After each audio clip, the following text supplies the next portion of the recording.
जो सामाजिक परिस्थितियां भारत की है, उन सामाजिक परिस्थितियों में आप देख रहे हैं कि जहां कहीं भी minus minority vote opposition BJP के साथ 50-50 की स्थिति में आ रहा है, बीजेपी चिंता की स्थिति में है।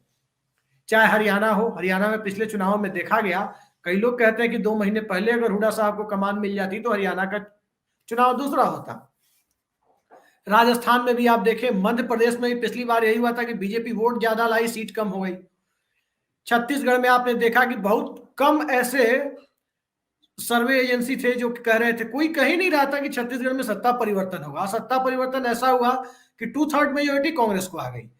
तो आने वाले समय में अब आपको क्या दिखता है कि भारतीय जनता पार्टी उन राज्यों में बेहद खराब परफॉर्म करती दिख रही है जहां मुस्लिम मतदाताओं का प्रतिशत सिंगल डिजिट में है, डबल डिजिट में है। वहां की चिंता, वहां के बारे में तो विपक्ष कहता है कि कभी भी मजबूती से हम लड़े तो आसानी से हरा सकते हैं यूपी बिहार वगैरह में।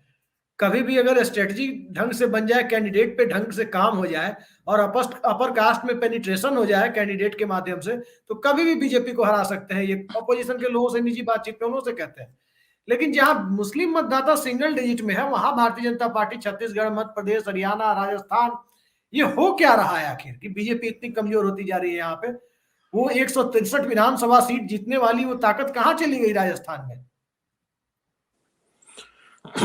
अभिषेक जी, देखिए ऐसा है कि हमारा जो देश है वो मूर्ति पूजक देश है। यहाँ पे व्यक्ति पूजा होती है। तो हालांकि जो सिस्टम है संविधान में वो है संसदीय प्रणाली, मतलब हम अपने सांसद चुनते हैं, वो आगे चलकर प्रधानमंत्री को चुनते हैं।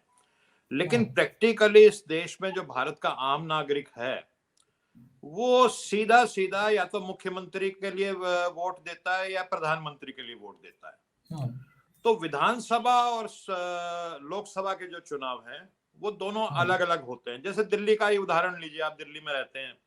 दिल्ली में जब विधानसभा की बात आती है तो बीजेपी में अरविंद केजरीवाल का दिल्ली की जनता को कोई नजर नहीं आता मुख्यमंत्री कि जो अरविंद केजरीवाल का मुकाबला कर ले। तो 70 में से 67 या 62 सीट दिल्ली में लोग, जो यहाँ का मतदाता है, वो आम आदमी पार्टी को दे देता है। लेकिन फिर जब लोकसभा की बात आती है तो वो देखता है कि केंद्र में अरविंद केजरीवाल तो विकल्प बन ही नहीं सकता नरेंद्र मोदी का। तो सातों की सातों सीट जो है दिल्ली की वो भारतीय जनता पार्टी को चली जाती है।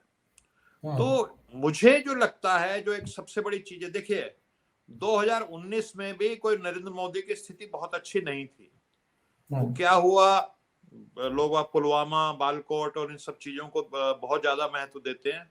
लेकिन मेरा निजी तौर पे मानना यह है कि उस समय भी कोई अच्छा विकल्प नरेंद्र मोदी के सामने नहीं खड़ा किया गया। तो जिसको अडवाणी जी भी कभी कभी कहते थे कि TINA factor, there is no alternative, TINA, TINA। तो वो टीना फैक्टर जो है वो काम करता है मोदी जी के फेवर में। आर्थिक नीतियों पे मोदी जी फेल हो चुके हैं। ये तमाम जो आपने आंदोलन, किसान आंदोलन, अग्निवीर का आंदोलन, और ये आंदोलन आपने NTPC और जो निजीकरण के खिलाफ है, रेलवे के अभ्यर्थियों का आंदोलन, ये सारे आंदोलन है। लेकिन लोगों को लगता नहीं कि विकल्प क्या है।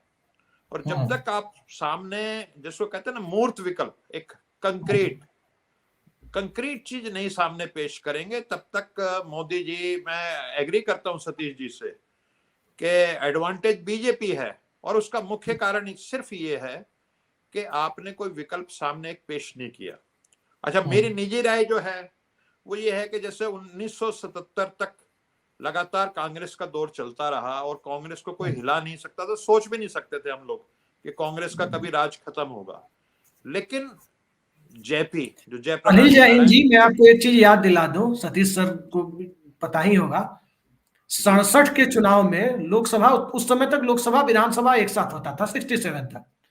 विधानसभा की सीटों पर तो लोहिया जी ने जनसंघ से लेकर कम्युनिस्ट तक, एक सोशलिस्ट ब्लॉक की लीडरशिप में कहीं ना कहीं सब लोग एक इकट्ठे हो गए, स्वतंत्र पार्टी तक। लेकिन लोकसभा की सीटों पर वो तालमेल नहीं हो सका, क्योंकि लोहिया जी का ही मानना था कि पहले ये लोग सरकार चला करके मैच्योरिटी अपनी दिखाएं राज्यों में। अन्यथा 67 में ही कांग्रेस उखड़ गई थी जिस प्रकार का चुनावी नतीजा आया था। तो ऐसा नहीं है कि विकल्प 77 में ही तैयार हुआ। जनता में कांग्रेस को लेकर 65, 66 या 62 की लड़ाई के बाद ही कांग्रेस से दूरी बननी शुरू हो गई थी। ठीक कह रहे हैं अभिषेक जी, संविध सरकारें बनी थी 67 में, और वो ज्यादातर जगह शायद नहीं ढंग से चल पाई, और केंद्र में इंदिरा गांधी का लोग जो था विपक्ष विकल्प नहीं दे पाया। एक बहुत बड़ा जन आंदोलन हुआ जिसको जयप्रकाश नारायण जी ने लीड किया, तब जाकर के ये जो कांग्रेस को पहली बार इतिहास में आजादी के बाद हटाने का एक मौका मिला। तो जब तक आप एक विकल्प नहीं देंगे, और मेरा निजी तौर पे मानना फिर यही है, मैं आपसे पहले भी एक बार शो में कह चुका हूं कि विकल्प जो है वो उत्तर भारत से आएगा, और उत्तर भारत में आज की जो तारीख में मुझे जो विकल्प लगता है वो घूम फिर करके नीतीश कुमार का लगता है। नीतीश कुमार एक ऐसा विकल्प है जिसके खिलाफ ईडी और सीबीआई, इस तरह आप जिसको खड़ा करके आप डरा नहीं सकते, जो फिरका परस्ती के खिलाफ एकदम, चाहे बीजेपी के साथ भी रहे तो भी लोहे की दीवार बन के खड़े हुए, बिहार में फिरका परस्ती को, सांप्रदायिकता को उन्होंने घुसने नहीं दिया। और जहां तक शासन की बात है, सुशासन तो उनको सब कहते ही हैं, तो चाहे सवर्ण वर्ग का गरीब हो, वंचित हो, कमजोर हो, चाहे पिछड़ा हो, अति पिछड़ा हो, दलित हो, महादलित हो, और महिलाओं के लिए जो बिहार में काम हुआ है सरकार की तरफ से, ऐसा काम मैं नहीं समझता कि देश में किसी दूसरे प्रदेश में हुआ है।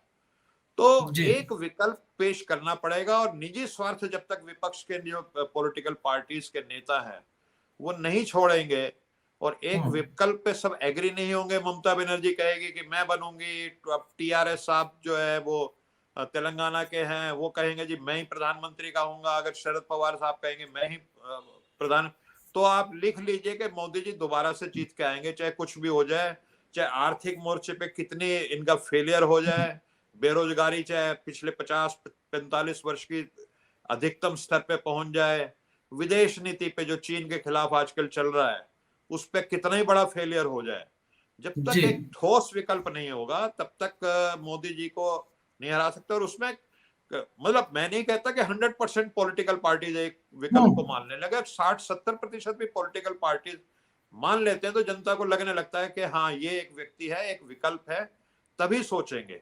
अनिल जी, कुछ दिनों पहले आरएसएस के एक कार्यकर्ता कहे, स्वयंसेवक कहे, प्रचारक कहे, उनकी हायरार्की में नहीं जानता, मेरी बात हो रही थी, उन्होंने मजाकिया लहजे में मुझसे कहा कि नरेंद्र मोदी 2 बार से चुनाव नहीं जीत रहे, विपक्ष हार रहा है।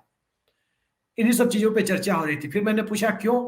उन्होंने कहा कि आप देखिए, कर्नाटक में हमारी सत्ता जाने के पूरे चांसेस हैं, उनके शब्दों में बयान कर रहा हूं। महाराष्ट्र की सत्ता किस प्रकार से है आप जानते हैं, मध्य प्रदेश की सत्ता किस प्रकार से है आप जानते हैं, कुछ छोटे राज्यों में सत्ता किस प्रकार से आई है आप जानते हैं। तो उन परिस्थितियों में उन्होंने कहा कि आने वाले समय में विपक्ष जो करता है, एक तो जो पुराने नेता होते थे, भले ही कार्यालय में बैठ के आवेदन लेते थे लोकसभा चुनाव में कि ठीक है एप्लीकेशन लाओ कौन कौन है, लेकिन जब वो बीजेपी का, जब से हिंदुत्व का उभार आया 1991 से, तब से जहां भाजपा एक ताकतवर पार्टी है, लक्ष्मण जी ध्यान दीजिएगा, उन्होंने कहा कि मुलायम सिंह यादव हो या लालू यादव हो, अपने कैंडिडेट के पत्ते खोलते थे तब जब बीजेपी के पत्ते खुल जाते थे कि ये कैंडिडेट होगा। फिर उस सामाजिक समीकरण को देखते हुए, अच्छा तो देवरिया में सिर्फ प्रकाश मणि त्रिपाठी है, इनके खिलाफ मोहन सिंह को उतारो, ठाकुर ब्राह्मण सीधे कर दो, हमारे साथ तो अपना बेस वोट है ही। तो इस तरह से टिकट बांटने वाले लोगों की संख्या कम हो गई है। तो ये सवाल मेरा है कि क्या कर्नाटक का चुनाव अब निर्णायक होने वाला है, और क्या अपोजिशन को टिकट बंटवारे में, कैंडिडेट सिलेक्शन में सावधानी बरतने की जरूरत है?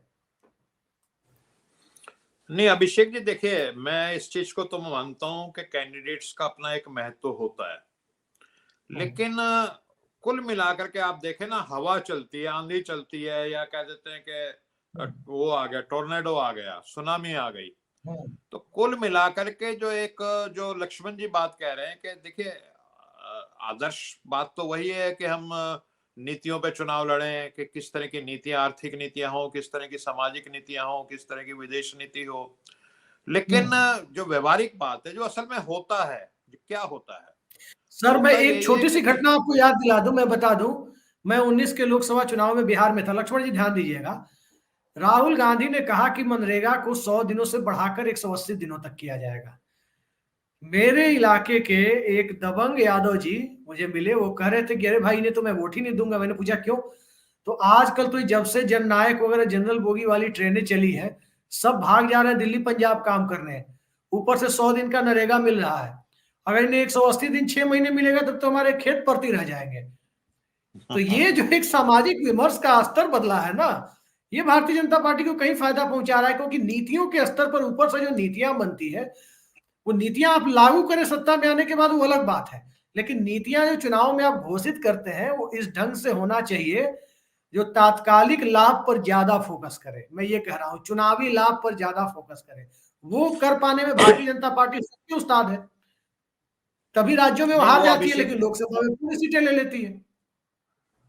नहीं वो तो अभिषेक जी आप ठीक कह रहे हैं, पूरी दुनिया मानती है। और ब्राजील से ये शुरू हुआ था कि डायरेक्ट बेनिफिट स्कीम, पहले भी कांग्रेस सब्सिडी देती थी गैस के सिलेंडर पे, लेकिन लोगों को पता नहीं लगता था। अब अकाउंट में डायरेक्ट ट्रांसफर होता है तो वो एहसानमंद हो जाती है। तो ये ब्राजील का फार्मूला पूरे दुनिया में चल चुका है, वो चलेगा। लेकिन एक बात आप मानिएगा कि मोदी जी ने पहले भी 37% ही वोट लिए थे, तो बहुत ज्यादा बहुमत नहीं आया था।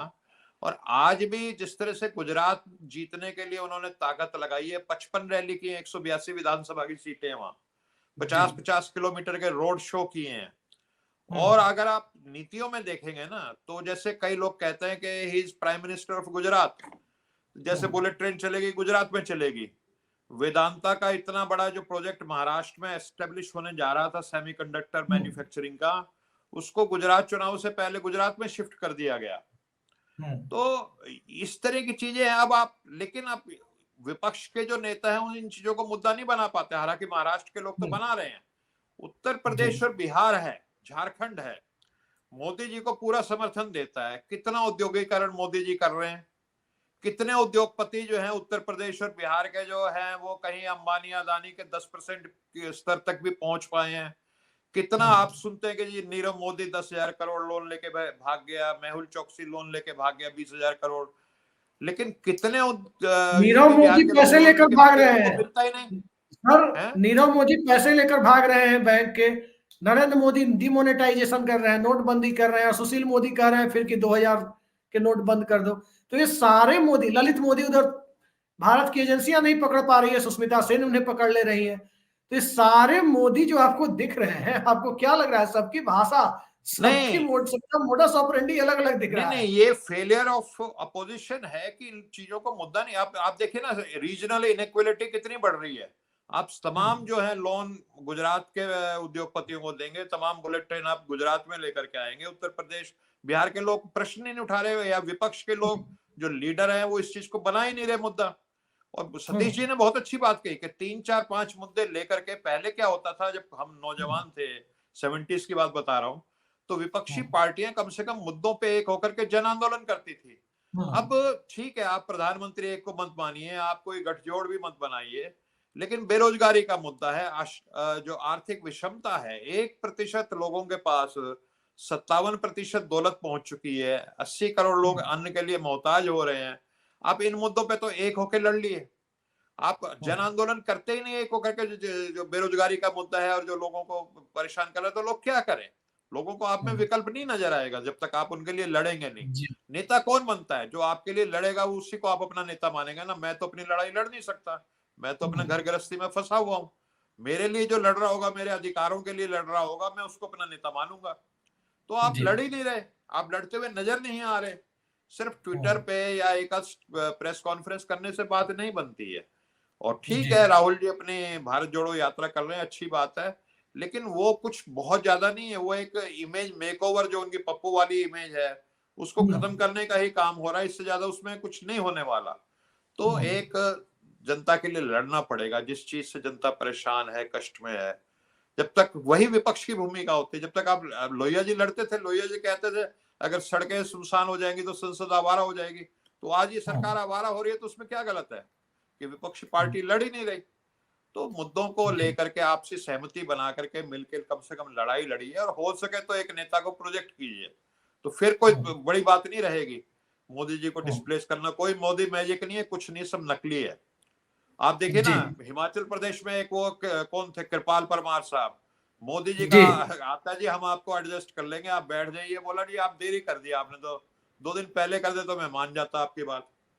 ठीक है। खतौली एक बहुत बड़ा एक घटना हुई है जो उत्तर प्रदेश में प्रयोगशाला, जैसे गुजरात प्रयोगशाला थी, तो उत्तर प्रदेश में मुजफ्फरनगर एक प्रयोगशाला रही है।